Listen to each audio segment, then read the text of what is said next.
ഞാൻ സുമേഷ് ചാത്തങ്കുളം.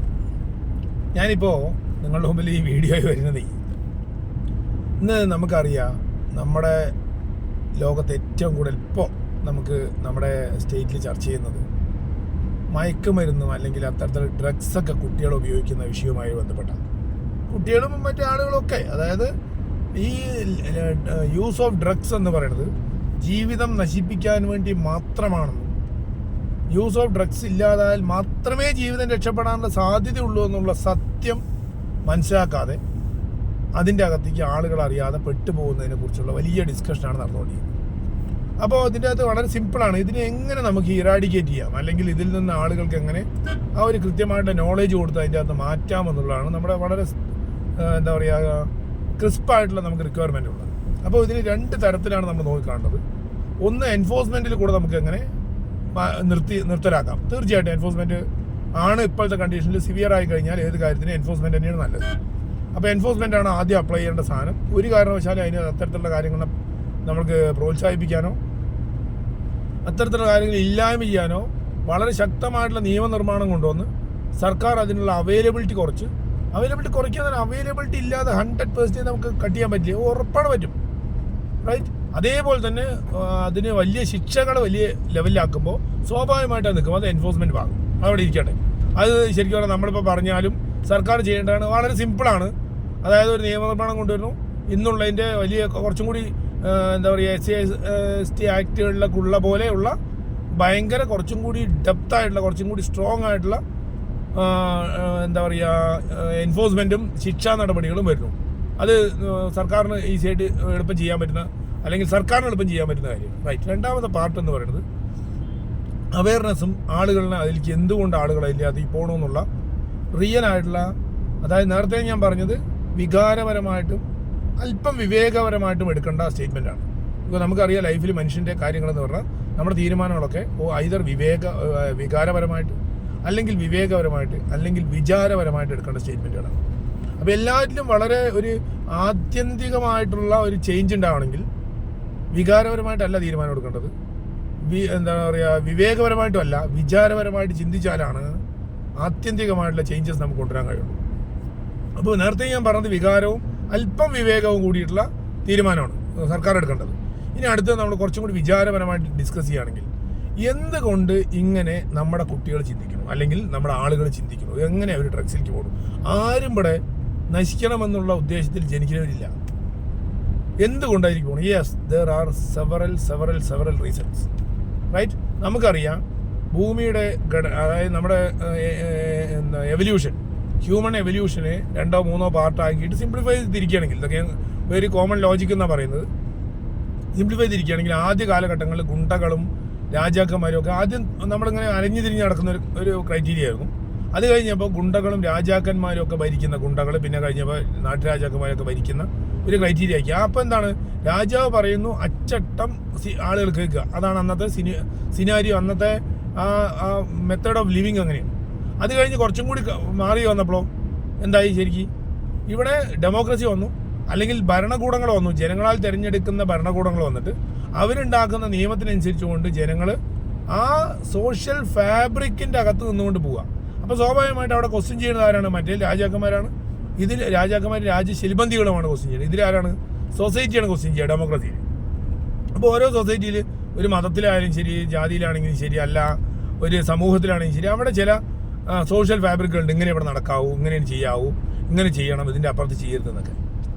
ഇതും കഴിഞ്ഞ് ഇപ്പോൾ അടുത്ത മൂന്നാമത്തെ ഒരു സിനാരിയോ എന്ന് പറഞ്ഞാൽ ഏറ്റവും ഡെവലപ്ഡ് കൺട്രീസിലൊക്കെ നമുക്ക് കാണാം ഇൻഡിവിജ്വൽ വാല്യൂ ഉള്ള സിനാരിയോ. അതൊരു മനുഷ്യൻ്റെ ഏറ്റവും കൂടുതൽ അവിടെ വാല്യൂ കൊടുക്കുന്നത് സിറ്റിസൺഷിപ്പിനായിരിക്കും. ആ ഒരു മനുഷ്യന് അവരുടെ ഫ്രീഡം, അവരുടെ സ്വാതന്ത്ര്യം എന്നുള്ള ഒരു ഭാഗത്തേക്കായിരിക്കും വാല്യൂ കൊടുക്കുക. ഇതാണ് 3 ടൈപ്പ് ഓഫ് ഇംപ്രൂവ്മെൻറ്റിൻ്റെ ഭാഗം. റൈറ്റ്. ക്ലിയർ ആയോ? ഇതിൽ നമ്മുടെ രാജ്യത്ത് അല്ലെങ്കിൽ നമ്മുടെ ലോകത്ത് തന്നെ ഈ 2019 ശേഷം ഈ കൊറോണയ്ക്ക് ശേഷം വളരെ വലിയൊരു ട്രാൻസ്ഫോർമേഷൻ വന്നു എന്നുള്ളത് നമ്മളെല്ലാവരും ശരിക്കും ചുരുക്കത്തിൽ പറഞ്ഞാൽ എൻ്റെ പേഴ്സണൽ ഒബ്സർവേഷനിലൊക്കെ അല്ലെങ്കിൽ നമ്മൾ മനസ്സിലാക്കുമ്പോൾ ഇപ്പോൾ വന്നിട്ടുള്ള ആ കൊറോണയ്ക്ക് ശേഷമുള്ള 5, 6, 7 കൊല്ലം കൊണ്ട് ഒരു 50 കൊല്ലത്തിലെ ഡിഫറൻസ് നമ്മുടെ നാട്ടിൽ എസ്പെഷ്യലി ടെക്നോളജി രംഗത്ത് വന്നു എന്നുള്ളതാണ്. റൈറ്റ്. അപ്പോൾ ആ ഡിഫറൻസ് വരുമ്പോൾ ആ ഡിഫറൻസ് ലോകത്ത് ഒരുപാട് ആളുകൾ അഡോപ്റ്റ് ചെയ്യാൻ ശ്രമിക്കുന്നു. പുതിയ സാധനങ്ങളിലേക്ക് പോകുമ്പോൾ ചില ആളുകൾ അഡോപ്റ്റ് ചെയ്യാൻ ശ്രമിക്കുമ്പോൾ അവർ ഇത്തരത്തിലുള്ള തെറ്റായ വഴികളിൽ പെട്ടിട്ട് ട്രാക്ക് തെറ്റി വീണ് പോകുന്നു. അല്ലാണ്ട് മുഴുവൻ ആൾക്കാരും ഇവിടെയുള്ള ആൾക്കാർ ലഹരി കഴിക്കുന്ന ആൾക്കാരെന്നും പറഞ്ഞാൽ അതൊക്കെ നമ്മൾ അങ്ങനെ വലുതായിട്ട് പർവ്വതീകരിക്കുന്നത് ശരിയല്ല. ബിക്കോസ് അങ്ങനെയൊന്നും മുഴുവനൊന്നും കഴിക്കുന്നില്ല. ഒരു ന്യൂനപക്ഷം ആളുകൾ അതിൻ്റെ അകത്ത് കടന്നു പോകുന്നുണ്ട്, സ്വാഭാവികമാണ്. അപ്പോൾ അത് ഈ ഒരു ട്രാൻസ്ഷിപ്മെൻറ്റിൻ്റെ ഈ ഒരു കേസ് ട്രാൻസ്ഷിപ്മെൻറ്റിൻ്റെ പാർട്ടാണ്. അതായത് ഒരു ഫ്ലൈറ്റ് നിലത്തുനിന്നെടുത്ത് പൊങ്ങുമ്പോൾ എല്ലാവരും നമ്മൾ സീറ്റ് ബെൽറ്റൊക്കെ ഇട്ടിരിക്കും, ടെർബുലൻസ് ഉണ്ടാവും, ഉറപ്പാണ്, വറയ്ക്കും. അതേപോലെ ഒരു ലെവലിൽ നിന്ന് ഒരു മെത്തേഡ് ഓഫ് ലിവിങ്ങിൽ നിന്ന് വേറൊരു മെത്തേഡ് ഓഫ് ലിവിങ്ങിൽ ട്രാൻസ്ഫോം ചെയ്യുന്ന വലിയൊരു കാലഘട്ടമാണ്. അതായത് ഒരു മെക്കാനിക്കൽ ഭാഗത്തുനിന്ന് ലൈഫിൽ നിന്നോ മറ്റേ ഒരു ഡിജിറ്റൽ ലൈഫിലേക്ക് ലോകം മുഴുവൻ അപ്ലിഫ്റ്റ് ചെയ്യുന്ന ഒരു കാലഘട്ടത്തിൽ ഇന്നത്തെ പുതിയ തലമുറ കുട്ടികളുടെ അടുത്ത് അവരുടെ ഭാഷ എന്താണെന്ന് അവർ രക്ഷിതാക്കൾക്ക് മനസ്സിലാവില്ല. രക്ഷിതാക്കൾ പറയുന്നത് എന്താണെന്ന് കുട്ടിക്ക് മനസ്സിലാവില്ലാത്ത ഒരു അന്തരീക്ഷം ഇവിടെ നിലവിൽ നിൽക്കുന്നുണ്ട് എന്നുള്ള കാര്യം നമ്മൾ വിചാരപരമായിട്ട് ചിന്തിച്ചാൽ നമുക്ക് മനസ്സിലാവും. അപ്പം അങ്ങനെയാണെങ്കിൽ എന്താണ് അതിന് ചെയ്യേണ്ടത്?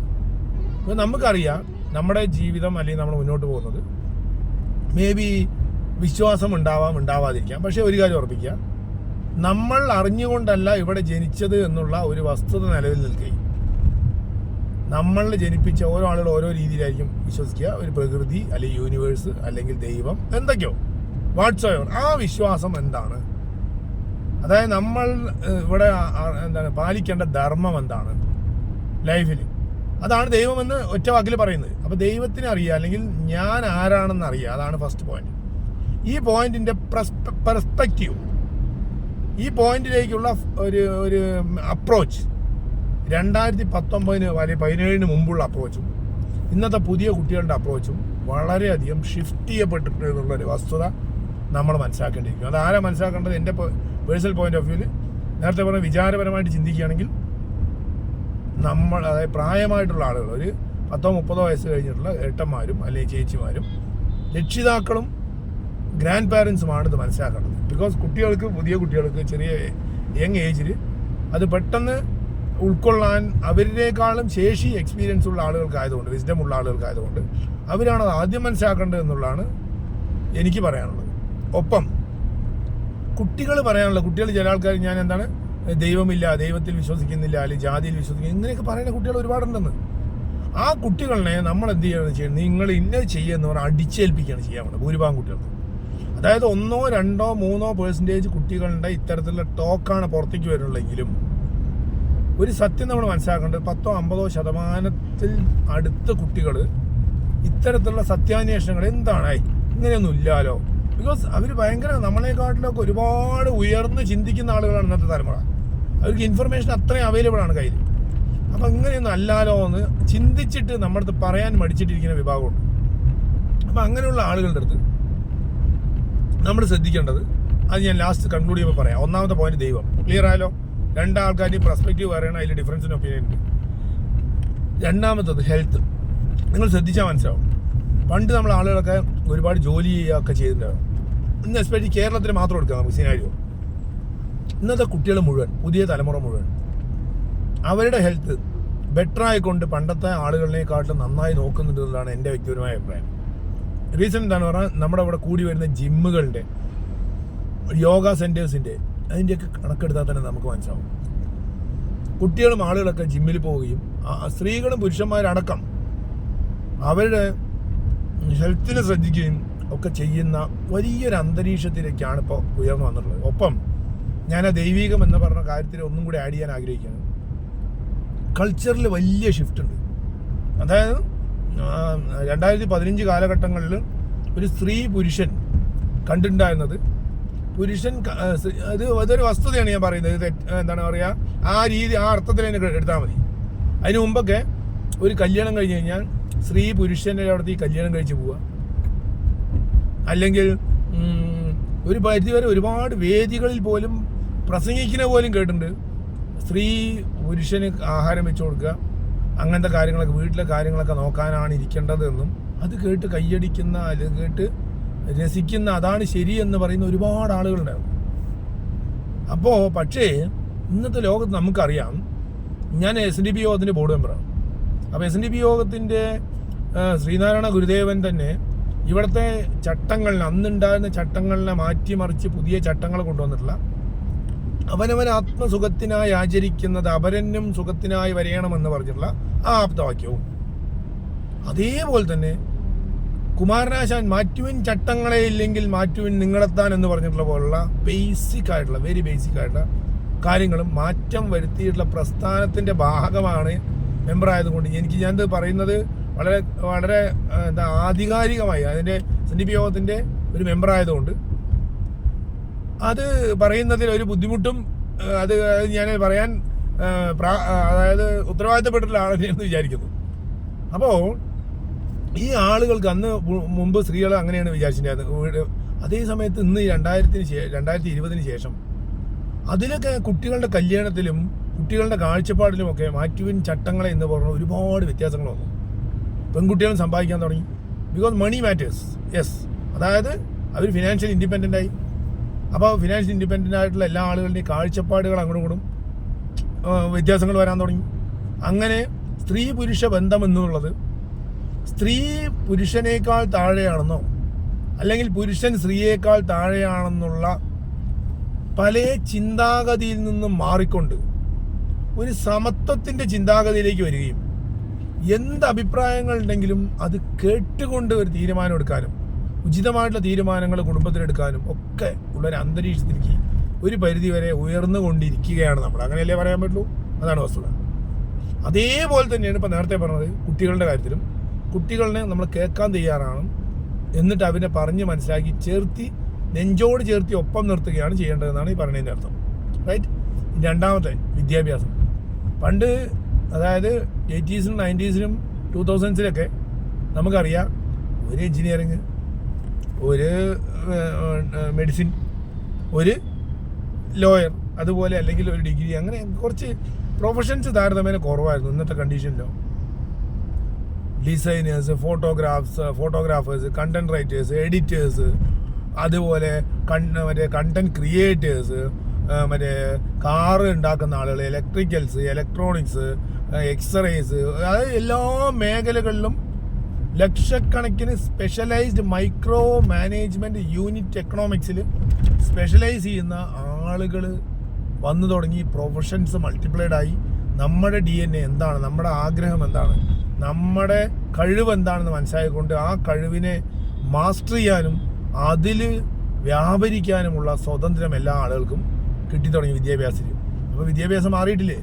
ഇത് പലപ്പോഴും ഇന്നും പണ്ടത്തെ ആളുകൾക്ക് അല്ലെങ്കിൽ കുറച്ച് 40 വയസ്സായ ആളുകൾക്ക് മനസ്സിലാകാൻ വളരെ ബുദ്ധിമുട്ടാണ്. അതാണ് ഞാൻ പറഞ്ഞത്, അത്ര ചേഞ്ചസ് വന്നു തുടങ്ങി. AI, robotics, artificial intelligence, cloud computing.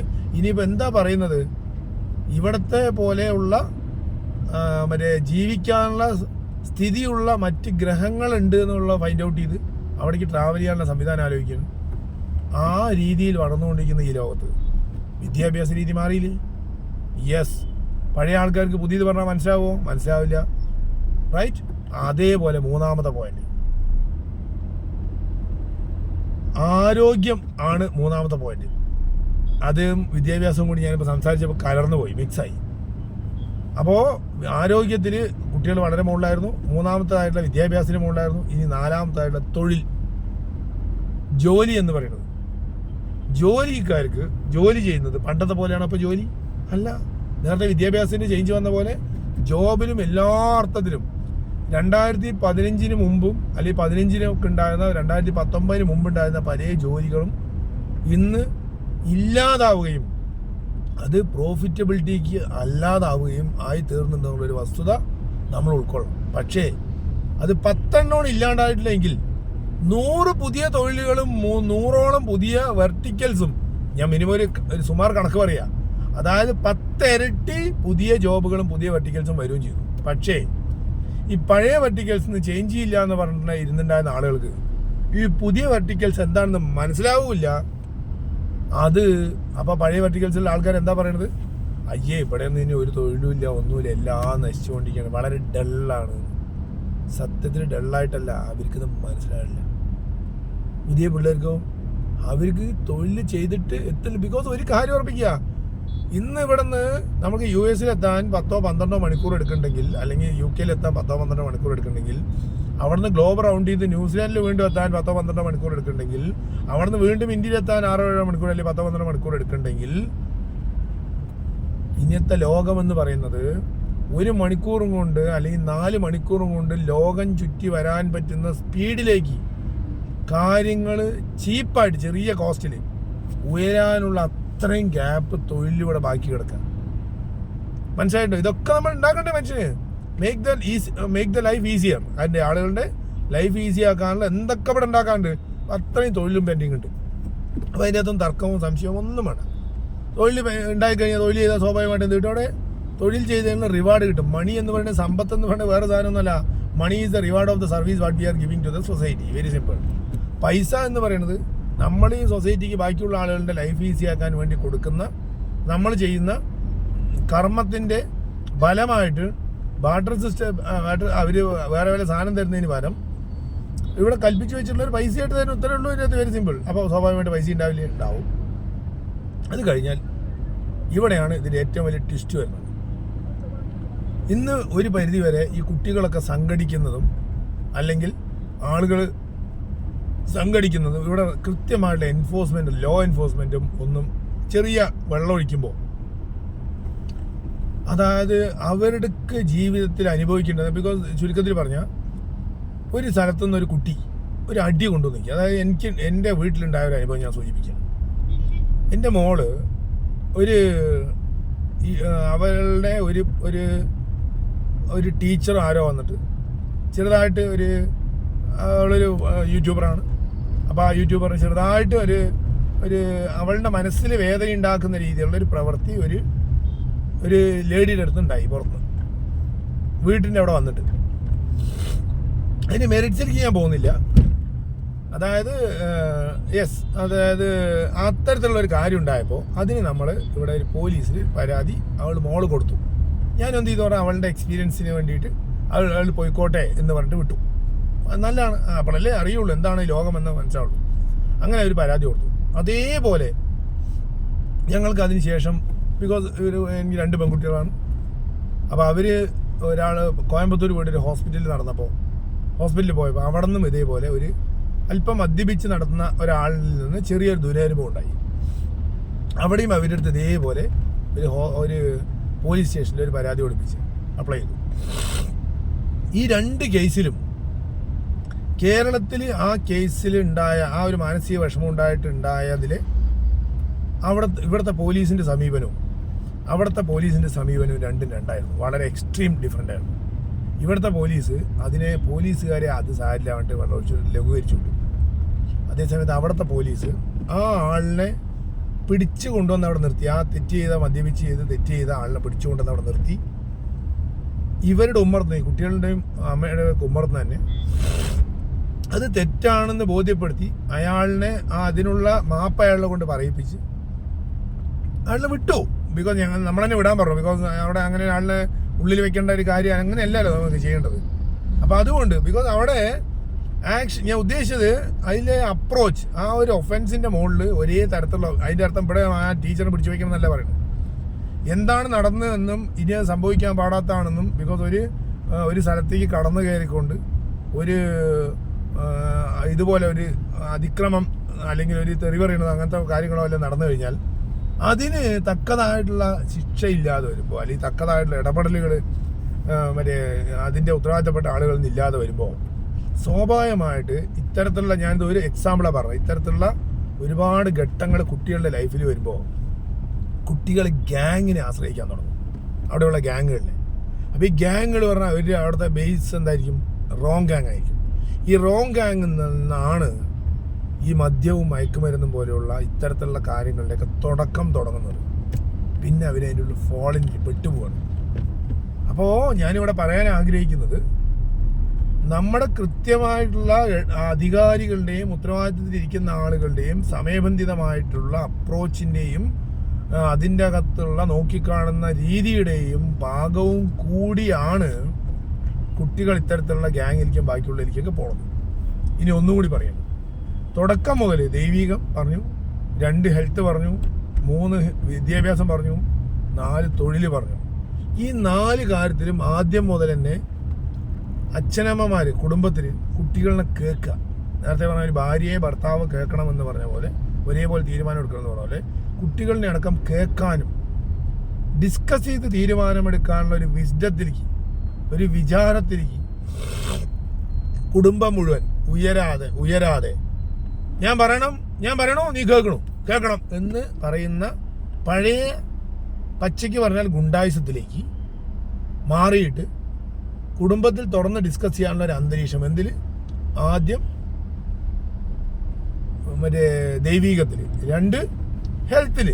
ഒരു പെൺകുട്ടി അല്ലെങ്കിൽ ആരെങ്കിലും ജിമ്മിന് പോകണം, ഇപ്പം ജിമ്മിന് പോകണം, അത് നടക്കൂല, ശരിയല്ല. അത് മാറ്റം വരണം, ഡിസ്കസ് ചെയ്യണം. എന്തിന് ജിമ്മിന് പോകണം, എന്താണെന്ന് മനസ്സിലാക്കി അത് ഗുണകരമാണെന്ന് തോന്നുകയാണെങ്കിൽ കുട്ടികളാണെങ്കിലും പറയുന്നത് നമ്മൾ അഡ്മിറ്റ് ചെയ്ത് അക്സെപ്റ്റ് ചെയ്യണം. 3 വിദ്യാഭ്യാസം. അവർക്ക് എന്ത് വിദ്യാഭ്യാസമാണോ വേണ്ടത്? നമ്മുടെ പൈസ ഇല്ലെങ്കിൽ പൈസ കട്ടിട്ട് നമ്മൾ ഉണ്ടാക്കിയിട്ട് കൊണ്ടുപോയി കടമായി കൊടുക്കണമെന്നല്ല ഞാൻ ഈ പറയുന്നതിൻ്റെ അർത്ഥം. Take it in, not take in that way. ഒപ്പം നിർത്തി കൺവിൻസ് ചെയ്യാന്നുള്ളതെന്ന് പറഞ്ഞാൽ കിട്ടി നമ്മളെവിടെ നിന്ന് കടമായി കൊടുക്കണമെന്നല്ല അതിൻ്റെ അർത്ഥം. വിദ്യാഭ്യാസം എന്താണ്? എന്നാലോ ഒരു കുട്ടി എന്തെങ്കിലും പറയുമ്പോഴേക്ക് കൊണ്ടുപോയിട്ട് കടം വാങ്ങിയിട്ട് കൊണ്ടുപോയി കൊടുക്കുക, that's also wrong. Because over pampering, over caring wrong ആണ്. ഒരു കുട്ടി വേഗം സ്ഥിതി വളരെ ദുർഘടമാണ് വീട്ടിലെ അവസ്ഥ. ആ കുട്ടി വേഗം എനിക്ക് 50 ലക്ഷം റുപ്യ ചിലവാക്കിയിട്ട് ഒരു കോഴ്സിന് ചേരണം പറഞ്ഞാൽ 50 ലക്ഷം റുപ്യ എവിടെയും വാങ്ങിയിട്ട് കൊണ്ടുപോയി കൊടുക്കണം എന്നല്ല ഞാൻ ഈ പറയുന്നത്. That is wrong. ആ കുട്ടിയുടെ ടോക്ക് കേട്ട് അതിന് വിശ്വാസത്തിലെടുത്ത് ഡിസ്കസ് ചെയ്ത് കുടുംബപരമായിട്ട് നയപരമായിട്ട് അങ്ങനെ ശീലിച്ച് തുടങ്ങിക്കഴിഞ്ഞാൽ ആ കുട്ടികളുടെ വിസ്ഡം കയറും. അതാണ് പറയുന്നത് വിദ്യാഭ്യാസം. അടുത്ത തൊഴിൽ. ഒരു കുട്ടി ഒരു തൊഴിൽ ചെയ്യുമ്പോൾ നീ ജോലി കിട്ടിയോ ജോലിക്ക് വയ്ക്കുമോ എന്നല്ലാതെ വീട്ടിൽ ഇൻ്റർഫിയറൻസ് എത്രത്തോളം ഉണ്ട് നമ്മളൊക്കെ ഒന്ന് റീതിങ്ക് ചെയ്താൽ അറിയും. എന്താണ് ഒരു ഭാവിനെ കുറിച്ചുള്ള ഡിസ്കഷൻ, എന്താണ് നമ്മുടെ വീട്ടിൽ കുടുംബപരമായിട്ട് എല്ലാവരും കൂടി ഭാവിനെ കുറിച്ച് ഡിസ്കസ് ചെയ്യുന്നുണ്ടോ? ഈ 4 കാര്യങ്ങൾ കുടുംബപരമായിട്ട് സ്ട്രോങ് ആണെങ്കിൽ, അച്ഛനമ്മയായിട്ട് സ്ട്രോങ് ആണെങ്കിൽ, അച്ഛനമ്മ ഉണ്ടാവുമല്ലോ ഏത് കുട്ടിക്കും സ്വാഭാവികമായിട്ടുള്ള ന്യൂനപക്ഷത്തിലല്ലാതെ ബാക്കിയുള്ളവർക്ക് മുഴുവൻ അച്ഛനമ്മയോ കുടുംബക്കാരുണ്ടാവുമല്ലോ. അവിടെ അവർക്കുള്ള ഫ്രീഡം കൊടുക്കുന്നുണ്ടെങ്കിൽ, അവർക്കുള്ള സ്പേസ് കൊടുക്കുന്നുണ്ടെങ്കിൽ, അത് ഭാര്യയ്ക്കാണെങ്കിലും ഭർത്താവിനാണെങ്കിലും മക്കൾക്കാണെങ്കിലും എല്ലാവർക്കുള്ള സ്പേസ് ഡിസ്കസ് ചെയ്യാൻ കൊടുക്കുന്നുണ്ടെങ്കിൽ, കാര്യങ്ങൾ മെറിറ്റിൽ ഡിസ്കസ് ചെയ്തെടുത്ത് നമ്മൾ ഡിസ്കസ് ചെയ്യുന്നുണ്ടെങ്കിൽ, സ്വാഭാവികമായിട്ട് 5ാമത്തെ പോയിന്റ് ആയിട്ടുള്ള നേരത്തെ പറഞ്ഞ ഗുണ്ടായുസത്തിലേക്ക് പോകണം. സംഘടനാപരമായിട്ട് അല്ല സംഘടിച്ച് ശക്തരാകുക എന്നുള്ളതല്ലേ, അത് തെറ്റായിട്ട് ഗുണ്ടായുസത്തിലേക്കും ഗുണ്ടകളിലേക്കും സംഘടിച്ച് പോയിട്ട് മയക്കുമരുന്നിനും ലഹരിക്കും അടിമപ്പെടുന്നതിന് പകരം ഈ കുടുംബത്തിനോടൊപ്പം നിന്നിട്ട് ഈ കുട്ടികൾ സത്സംഗങ്ങളിൽ ഏർപ്പെടാൻ സാധ്യതയുണ്ടാവും. അപ്പം സംഘടനാപരമായിട്ട് സംഘടിച്ച് ശക്തരാകുമോ? ഗുരുദേവൻ പറഞ്ഞ പോലെ തീർച്ചയായിട്ടും ആവും. നല്ല കാര്യത്തിൽ ഇപ്പം സംഘടിക്കുന്നത് തെറ്റായ ദിശയിലേക്കാണ്. അപ്പോൾ ഞാൻ കൺക്ലൂഡ് ചെയ്യാണ്. എൻ്റെ പേഴ്സണലായിട്ടുള്ള ഫൈൻഡിങ്സ് എന്ന് പറയുന്നത്, അല്ലെങ്കിൽ ഞങ്ങളുടെ ടീമിൻ്റെ ഫൈൻഡിങ്സ് എന്ന് പറയുന്നത്, ഞങ്ങൾ ഇന്ന് റിസർച്ച് ചെയ്ത് പലതവണ വലിയ ഡിസ്കഷൻസ് നടത്തി എൻ്റെ പേഴ്സണലായിട്ട് ഞാൻ ഇതിനോട് പൂർണ്ണമായിട്ട് യോജിക്കുന്ന ഒരു ഫൈൻഡിങ്ങാണ് ഞാനിപ്പോൾ സൂചിപ്പിക്കുന്നത്. ഈ ലഹരി എന്ന് പറയുന്നത് തീർച്ചയായിട്ടും നമുക്കവിടുന്ന് ഉന്മൂലനം ചെയ്യാൻ കഴിയും. അതിന് ചെയ്യേണ്ടത് സർക്കാരിൻ്റെ പണി, എൻഫോഴ്സ്മെൻറ്റ് എന്ന് പറയുന്നത് വളരെ സ്ട്രോങ് ആയിട്ട് കൊണ്ടുവരിക. ആ ഇപ്പോൾ തെറ്റ് ചെയ്യുന്ന ആളുകളെ ശക്തമായിക്കൊണ്ട് നടപടിയിലേക്ക് കൊണ്ടുവരാനുള്ള നിയമനിർമ്മാണം നടത്തി അത് എൻഫോഴ്സ് ചെയ്യുക. നമ്പർ 1. നമ്പർ 2, ഇവിടെയുള്ള സാമൂഹ്യ സംഘടനകൾക്കും മതപരമായിട്ടുള്ള ആചാര്യന്മാർക്കും മാഷ്മാർക്കും കുട്ടികൾക്കും എല്ലാവർക്കും കൂടി ചെയ്യാൻ പറ്റുന്ന കാര്യങ്ങളാണ് ഞാൻ ഈ 4 കാര്യങ്ങൾ പറഞ്ഞത്. 5 കാര്യങ്ങളിലേക്കുള്ള വഴി നല്ല രീതിയിൽ പറഞ്ഞത്. അതിൽ ഏറ്റവും ബേസിക് ആയിട്ടുള്ളത് കേൾക്കാൻ തയ്യാറാവണം അതിനെ പുതുതലമുറയെ. എന്നിട്ട് പഴയ തലമുറയ്ക്ക് വിസ്ഡം പുതിയ തലമുറയ്ക്ക് ഷെയർ ചെയ്യുകയും പുതിയ തലമുറയുടെ അറിവ് പഴയ തലമുറ ഉൾക്കൊള്ളുകയും ചെയ്തിട്ട് അങ്ങനെയുള്ള, ബിക്കോസ് പുതിയ തലമുറയുടെ ഇൻഫർമേഷൻ പഴയ തലമുറയ്ക്ക് ഇല്ല. പക്ഷേ അനുഭവം ഉണ്ടാകും, തോറ്റ അനുഭവങ്ങളും പാഠങ്ങളുണ്ടാവും. അങ്ങനെ നമ്മൾക്ക് നമ്മുടെ ലൈഫിൻ്റെ നേരത്തെ പറഞ്ഞുള്ള 4-5 ബേസിക് പാർട്ട്, മനുഷ്യ ജീവിതത്തിൻ്റെ ബേസിക് പാർട്ടായിട്ടുള്ള ദൈവികം, ഹെൽത്ത്, വിദ്യാഭ്യാസം, തൊഴിൽ, അത് കഴിഞ്ഞാൽ സംഘടിച്ച് ശക്തരാകുക. ഈ 4 കാര്യങ്ങളും 5 കാര്യങ്ങളും ഗുരുദേവന്റെ ആപ്തവാക്യത്തിൽ പറഞ്ഞ പോലെ അവനവൻ ആത്മസുഖത്തിനായി ആചരിക്കുന്നത് അപരനും സുഖത്തിനായി വരണമെന്ന ഫണ്ടമെന്റലും, മാറ്റുവിൻ ചട്ടങ്ങളെ ഇല്ലെങ്കിൽ മാറ്റുവിൻ നിങ്ങളെത്താൻ എന്ന് പറഞ്ഞ പോലെ 2017 മുമ്പുള്ള ചട്ടം, അതായത് ഞങ്ങൾ പറഞ്ഞത് മക്കൾ കേൾക്കണം, അവർ കേൾക്കണം, അധികാരം ഉപയോഗിച്ച് ഉന്മൂലനം ചെയ്യുന്നത് മാറ്റിയിട്ട് സൊസൈറ്റി ഫാബ്രിക് മാറ്റിയിട്ട് ഇൻഡിവിജ്വൽ കപ്പാസിറ്റിക്ക് പ്രധാനം കൊടുത്ത് ഓരോ വ്യക്തിയും ഒരു കുട്ടീൻ്റെയൊക്കെ ആശയങ്ങൾ ചർച്ച ചെയ്യാൻ തയ്യാറായി തുറന്ന സമീപനം എടുത്തുകൊണ്ട് ഡിസ്കസ് ചെയ്ത് തീരുമാനിക്കുന്ന ഒരു കുടുംബ അന്തരീക്ഷത്തേക്ക് കുടുംബങ്ങൾ ഉയരുകയും ഒപ്പം ഏറ്റവും അവസാനമായിക്കൊണ്ട് സംഘടിച്ച് ശക്തരാകുവാൻ വേണ്ടി ഗുരുദേവൻ പറഞ്ഞതിന് തെറ്റായി സംഘടിക്കുന്ന ഇപ്പോഴത്തെ ഗുണ്ടായസ്ഥിതിക്ക് മറ്റ് സാധനങ്ങളിലേക്കൊക്കെ ആളുകൾ അറിയാതെ സംഘടിച്ച് പോയിട്ട് അവിടെ മദ്യപിച്ച് അല്ലെങ്കിൽ നേരത്തെ പറഞ്ഞ മയക്കുമരുന്നും ലഹരിയും ഉപയോഗിച്ച് ജീവിതം കുട്ടിച്ചോറാക്കുന്നതിന് പകരം സത്സംഗങ്ങളിൽ സംഘടിക്കാനുള്ള സംവിധാനം ഈ മുകളിലെ 4 കാര്യങ്ങളും കറക്റ്റായാൽ 5ാമത്തെ കാര്യം സ്വാഭാവികമായിട്ട് വരുമെന്നുള്ള ഒരു കൃത്യമായിട്ടുള്ള രൂപരേഖ ആണ് ഞാൻ ഈ ആളുകളുടെ ഉമ്മർത്ത് ഈ വോയിസ് ക്ലിപ്പിലും ഈ വീഡിയോയിൽ കൂടെ വയ്ക്കാൻ ഉദ്ദേശിക്കുന്നത്. അതിൽ അണ്ണാരക്കണ്ണിൽ തന്നാരായ പോലെ ഞങ്ങളുടെ പാർട്ട് ഓരോ ആളുകളും ഓരോരുത്തരുടെ പാർട്ടും ചെയ്താൽ നന്നായി വരില്ലേ, ഇത് തന്നെ അല്ലേ ചെയ്യേണ്ടത് എന്ന് ഞാൻ നിങ്ങളോട് അപ്പീൽ ചെയ്യണം. അതല്ല ഇതിലെന്തെങ്കിലും ചേഞ്ചസോ അഡീഷൻ എന്തുണ്ടെങ്കിലും ഇതിൻ്റെ കമൻറ്റ് ബോക്സിൽ അറിയിക്കുക. നമുക്ക് തീർച്ചയായിട്ടും അണ്ണാരക്കണ്ണിൽ തന്നാരായ രീതിയിൽ മുന്നോട്ട് പോകാമെന്ന് പറഞ്ഞുകൊണ്ട് ഞാൻ നിർത്തുന്നു. നന്ദി, നമസ്കാരം.